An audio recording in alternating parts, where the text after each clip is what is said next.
Hello everyone, welcome to Mathocam. This is Dhruvajyoti Rajkhwa signing in. আজিৰ ভিডিঅ'টোত বেলেগ এটা প্ৰশ্ন কৰিবলৈ ওলাইছো। সেই প্ৰশ্নটো অকমান কমপ্লিকেটেড হয় আৰু যেটো প্ৰশ্ন চাগে তোমালোকে কৰা নাই। কোৱেশ্চনটো এনেকুৱা ধৰণৰ। আমাক প্ৰশ্নটো দিয়া হৈছে এটা বৰ্গক্ষেত্ৰৰ বিপৰীত শীৰ্ষবিন্দু দুটা হ'ল। বিপৰীত শীৰ্ষবিন্দু দুটা দি দিছে। এটা -1,2 স্থানাংক আৰু এটা হৈছে 3,2 স্থানাংকৰ। এতিয়া বাকি শীৰ্ষবিন্দু কেটা আমি উলিয়াব লাগে। কথা সেইটোই। এতিয়া আমি সেই কাৰণে কি কৰিম? এটা বৰ্গক্ষেত্ৰ আঁকি লম। তোমালোকে ভালদৰে স্কেল আৰু পেন্সিলৰ সহায় ৰাখিবা। তাৰ পাছত তাৰ নাম দিবা A B C D। এখানলৈকে নিশ্চয় ঠিকই আছে। এতিয়া আমি কি কৰিম? এতিয়া আমি স্থানাংক কেটা ধৰি লম। A ৰ স্থানাংকটো -1,2 ধৰিম, যেটো প্ৰশ্ন দি থোৱা আছে, আৰু C বিন্দুৰ স্থানাংকটো যেহেতু বিপৰীত কৈছে, হেতু কাৰণে C ৰ স্থানাংক ল'ব লাগিব 3,2। এতিয়া আমি B ৰ স্থানাংক উলিয়াব লাগে আৰু D ৰ স্থানাংক উলিয়াব লাগে, আৰু সেইটো কৰিবলৈ আমি কি কৰিম? B ৰ স্থানাংক x1, y1 ধৰি লম আৰু D ৰ স্থানাংক x2, y2 ধৰি লম।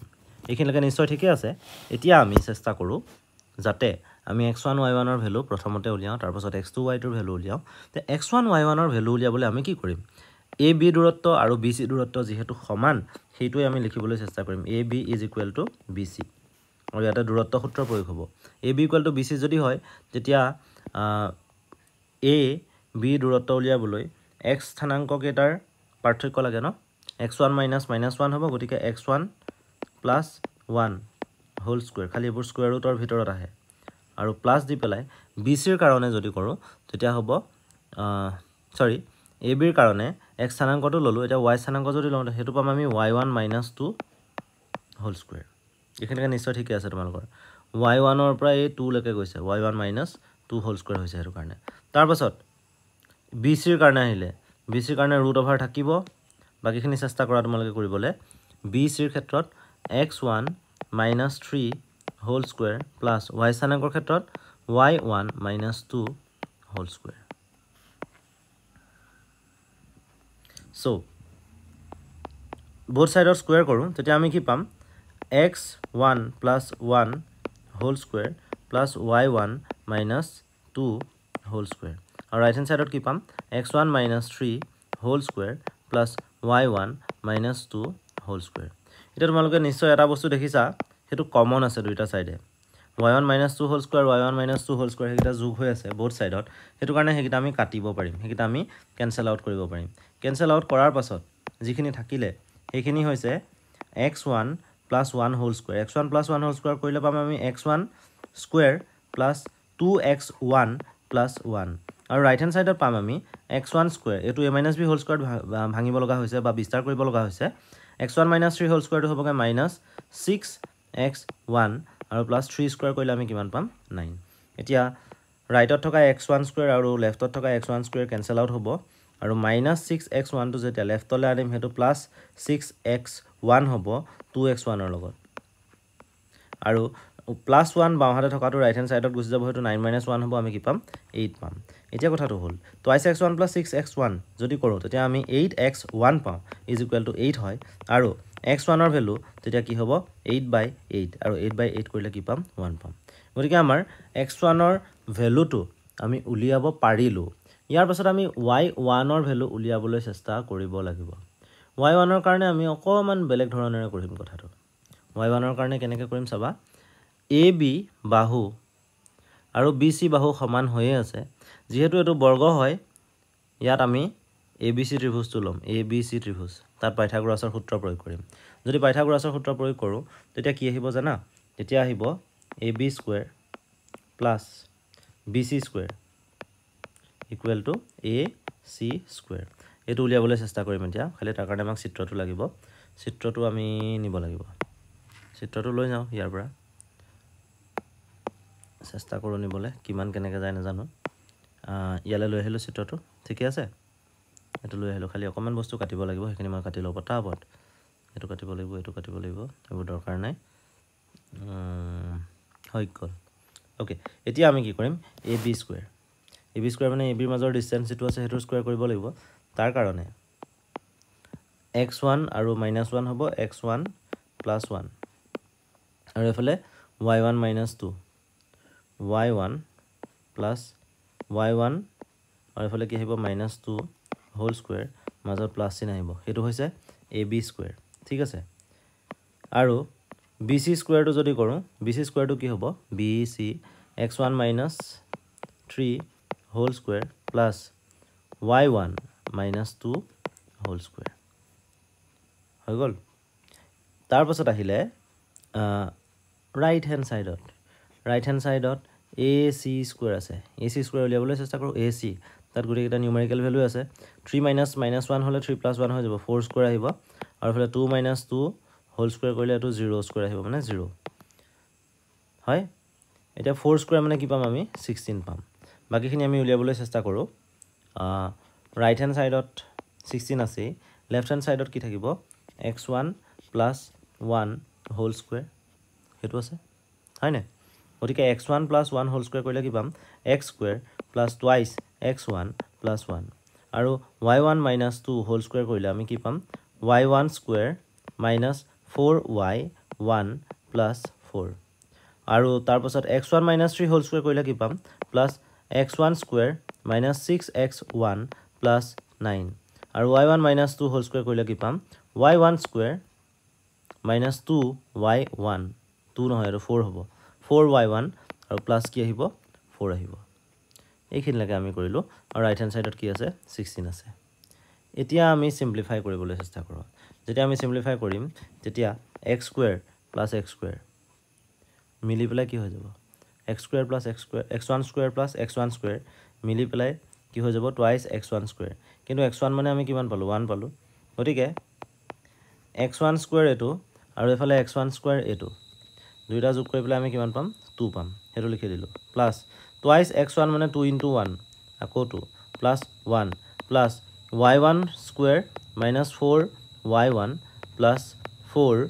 তাৰ পাছতে minus 6 into x1 6 into 1 6 হ'ব plus 9 plus y1 square to আমি গম নাপাওঁ y1 square minus 4y1 plus 4 is equal to 16 আৰু এখিনি যেতিয়া আমি সিম্পলিফাই কৰিম সিম্পলিফাই কৰাৰ পাছত আমি কি পাম 2y1 square minus 8y1 is equal to 0 আৰু ইয়াৰ পৰা আমি যদি y1 কমন লওঁ 2y1 কমন লওঁ তেতিয়া থাকিব আমাৰ কি y1 minus 4 বাস y1 minus 4 is equal to 0 এটা ইয়াত হয়তো y1 equal to 0 ওলাব নহলে বা y1 minus 4 equal to 0 ওলাব এই কাৰণে y1 equal to কি বুলি কোৱা হল 4 বুলি কোৱা হল আৰু এফালে y1 equal to এটা কি থাকিব 0 থাকিব হেতুটো আছে গতিকে y1 ৰ ভ্যালু এটা 4 পালো আৰু y1 ৰ ভ্যালু এটা কি পালো 0 পালো এখিনলৈকে ঠিক আছে এতিয়া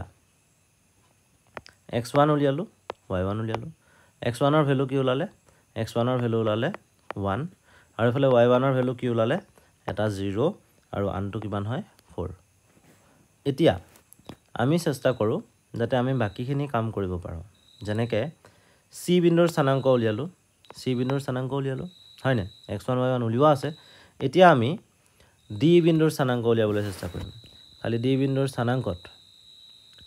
স্থানাংক উলিয়াবলৈ হলে কাহিনীটো অকমান বেলেগ ধৰণৰ হ'ব তাৰ কাৰণে মই আকৌ চিত্ৰটো কপি কৰিব লাগিব এটো চিত্ৰ নেক্সট লৈ গৈছো ইয়াৰ পাছলে দৰকাৰ হ'ব এতিয়া এটো চিত্ৰটো হল এটা এই চিত্ৰটোৰ ক্ষেত্ৰত আমি c উলিয়ালো we have calculated c এতিয়া আমি কি উলিয়াব লাগিব c আমাক দি থোৱা আছিল a দি থোৱা আছিল আমি উলিয়ালো b a c দিয়াৰ বাবে আমি b উলিয়াব পাৰিলো এতিয়া আমি d উলিয়াবলৈ চেষ্টা কৰিম আৰু d উলিয়াবলৈ চেষ্টা কৰোতে আমি কি কৰিব লাগিব এই bd ডাল আৰু এফালে ac ডালৰ মধ্যবিন্দু o বুলি ধৰি লম তেতিয়া সহজ হ'ব মধ্যবিন্দু o মানে কৰ্ণটোৰ ডালে o বিন্দুত কটাকটি কৰিছে এতিয়া আমি কেনেকৈ কৰিম এতিয়া আহিলে মিড পইণ্টৰ কাৰণে যেটো সেকশন ফৰ্মুলা আছিল বা বিভাজন সূত্ৰ আছিল সেই সূত্ৰটো প্ৰয়োগ কৰিব লাগিব হেতু কৰিলে কি হ'ব AC ৰ পৰা আমি o ৰ স্থানাংক উলিয়াবলৈ চেষ্টা কৰিছো তেতিয়া কি ওলাব -1 + 3/2 আৰু ফলে 2 + 2/2 এতিয়া -1 + 3/2 কৰিলে আমি কি পাম 1 পাম হয় না 3 - 1 মানে 2 2/2 মানে 1 কমা 2 + 2 মানে 4 4/2 কৰিলে আমি কি পাম 2 পাম হল এতিয়া আমাৰ কথাটো হল যেহেতু O বিন্দুটো এটা নিৰ্দিষ্ট বিন্দু হেতু কাৰণে BD ৰ মধ্যবিন্দু যেহেতু O হয় গতিকে এই B আৰু D ইহঁতৰ স্থানাংক প্ৰয়োগ কৰি পেলাই আমি কি কৰিব পাৰো B আৰু D ৰ স্থানাংক প্ৰয়োগ কৰি পেলাই আমি O বিন্দুৰ স্থানাংকটো উলিয়াব পাৰো যেনেকৈ আমি AC ৰ পৰা উলিয়ালো এতিয়া O বিন্দুৰ স্থানাংক কেনেকৈ লম আমি BD ৰ পৰা O বিন্দুৰ স্থানাংক উলিয়াবলৈ চেষ্টা কৰিম কেনেকৈ ওলাব x1 + x2 / 2, y1 + y2 / 2 এতিয়া চাবা কথাটো x1 + x2 / 2 যে আছে সেই স্থানাংকটো এই স্থানাংকটো ইয়াৰ 1 ৰ লগত মিলিব আৰু পাছৰ পাৰ্টটো কাৰ লগত মিলিব 2 ৰ লগত মিলিব গতিকে আমি কি ক'ব পাৰো x1 + x2 / 2 = 1 এটো আমি ক'ব পাৰো হয় না ঠিক সেইদৰে y1 + y2 / 2 = আমি কি ক'ব পাৰো 2 বুলি ক'ব পাৰো এটা x1 ৰ ভ্যালুটো কিমান পাইছিলো আমি x1 ৰ ভ্যালুটো যদি চোৱা তোমালোকে 1 পাইছিলা নেকি x1 ৰ ভ্যালুটো 1 আছিল গতিকে ইয়াত 1 + x2 / 2 = কি আহিলে 1 আহিলে আলটিমেটলি x2 ৰ ভ্যালুটো আমাৰ কি ওলাবগে লাগিব ইয়াত x2 ৰ ভ্যালুটো ওলাবগে লাগিব 2 * 1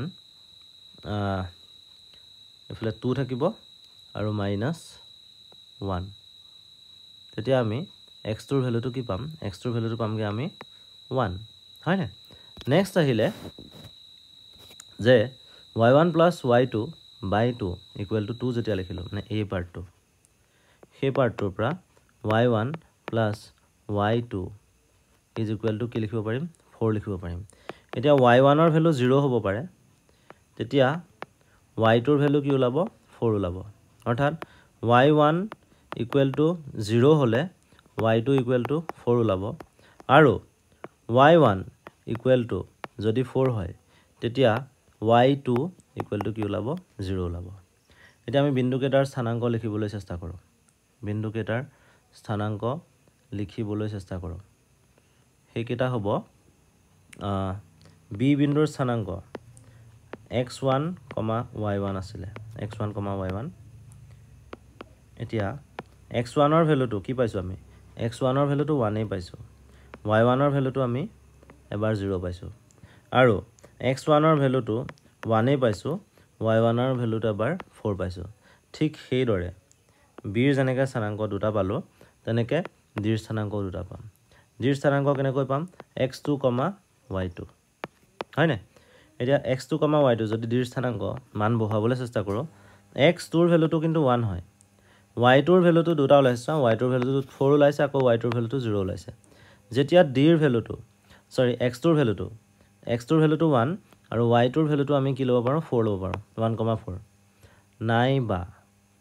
নাইবা d ৰ স্থানাংক কি হ'ব পাৰে d ৰ স্থানাংক হ'ব পাৰে এনেকুৱা x2 ৰ ভ্যালুটো 1 আৰু y2 ৰ ভ্যালুটো কি ওলাব 0 ওলাব গতিকে b ৰ স্থানাংক দুটা ওলালে এটা এটো আৰু d ৰ স্থানাংক দুটা ওলালে এনে ধৰণৰে আমি কি কৰিব পাৰো গোটেই কোৱেশ্চনটো সলভ কৰিব পাৰো আজিৰ ভিডিঅ'টো মানে সাইনিং অফ থ্যাংক ইউ